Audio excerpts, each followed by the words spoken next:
So how you doing?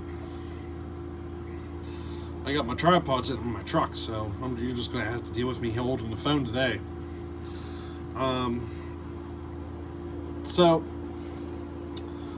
importing a Super XL-925.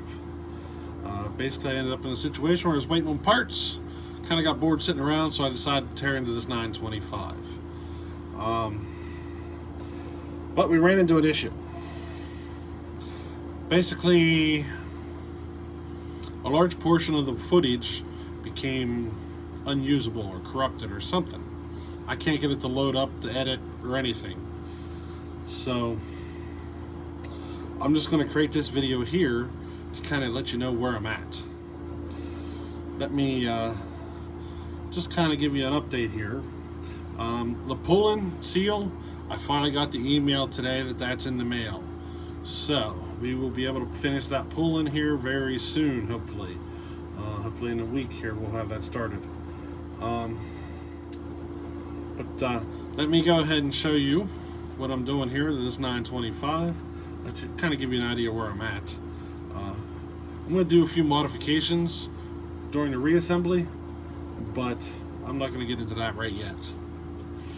So let me show you what we found. Alrighty, this would have made a great video if this would have made a spectacular video series if the file wouldn't have corrupted. But you know, it is what it is. I'm just going to kind of show you where I'm at. Alrighty, so as you can see, I've already got it disassembled. I've actually already replaced the crankshaft bearing on the other side. Now, you remember me telling you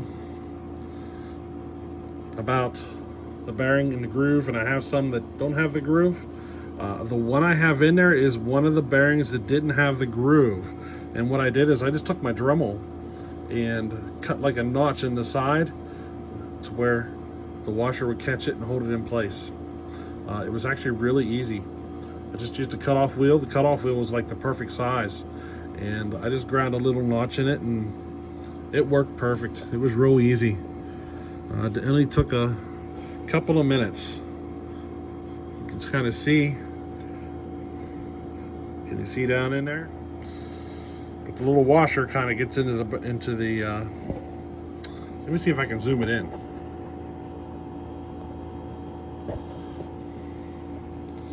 Yeah, you see how the washer goes into the bearing just a little bit?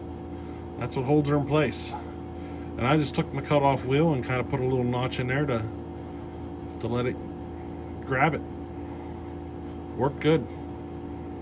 So now I have a whole mess of bearings that will work just fine. You know, there is damage to the piston skirt. You see it? Little nicks all over the place.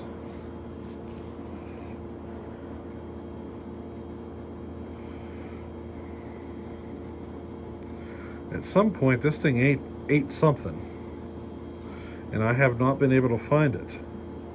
All the bearings are intact. I didn't look at the indicator pin. Is the indicator pin still in place? Looks like it to me.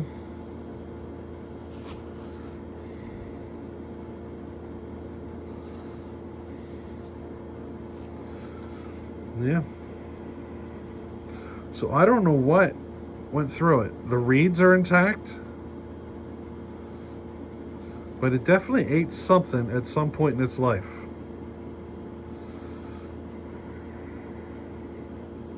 Here's what the top of the piston looks like.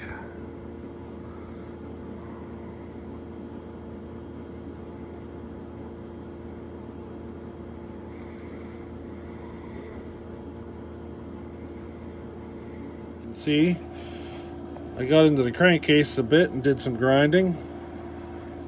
Got her all kind of shaped out. See, if you want to port match these saws, you have to get into the crankcase, because the crankcase is actually the one that overlaps. So I did a little crankcase work.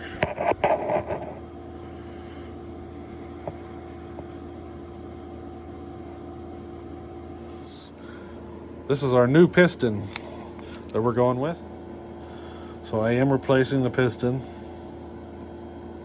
So any of you that are wondering, this does take the same bearing that the Super XL does, and the 245. So the Poulan 245A, the Poulan 306, the Homelite Super XL Auto, and the Super XL-925. So far, the PTO side is the same bearing on all of them. So, little information just in case you're wondering. But yeah, just a little quick video to let you know where I'm at right now. I'm actually in the middle of porting this 925. The cylinder is here. It's good to go. It's got a little bit of that pitting in the top of the cylinder, but besides that, it's good to go. I haven't started grinding on it yet, so I'll show you that once I'm into it. This is an oval port piston cylinder, so we're gonna get a little. We're going to have to think about how we do this one. Don't want to go too wide, you know. Don't want to hang up a ring. So we'll have to do some math and figure out where we're at. Before I tore it apart, the timing was sitting at 105. I've already peeled off a lot of the carbon that was stuck to it. So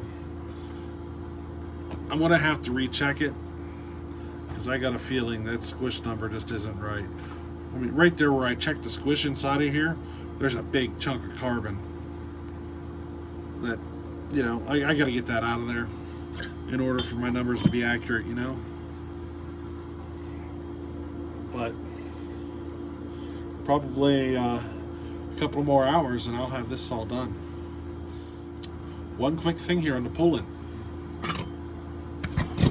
So Mac 131, he's having an issue with free-porting on his Homelite saw. Well, this one's free-porting, the Poulan. It is. I'll show you a little closer towards the end, but it's very small mounts. So I'm going to try it and see what happens. I talked to Simple Man, and you know, here, just let me give you a quick shot of what it looks like. It's a very small amount of free porting. Alrighty, so there is what she looks like. You see, it's a small amount of free porting. I talked to Simple Man about it, and we said, you know what, let's go ahead and try it and see what happens. Let's see how it runs. I imagine, you know, I imagine some of it's going to have to do with the amount of back pressure, but we're going to run it, see what happens. It's nothing to put a little bit thicker gasket at it, you know.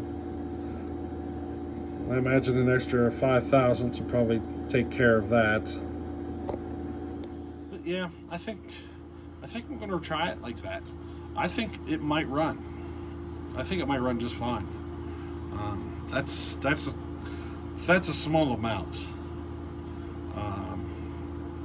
So if I already tried it with my feeler gauge, is if I keep the feeler gauge level with the exhaust port, like if I branch straight in, it won't do it.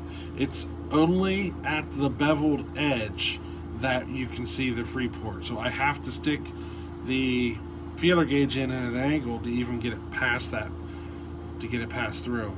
And it's at 3 thousandths on the feeler gauge. So, you know, I got a feeling it's going to run.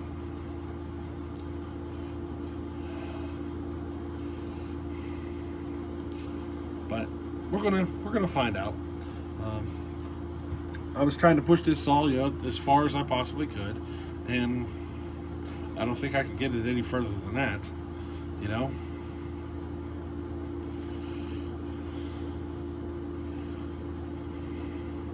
But we'll see. We're going camping for the weekend, so I won't be doing any work this weekend. So we'll catch you whenever I get back and we'll get back into this work. But for now, just a quick update of where we're sitting, and we'll catch you in the next one. Alrighty, later.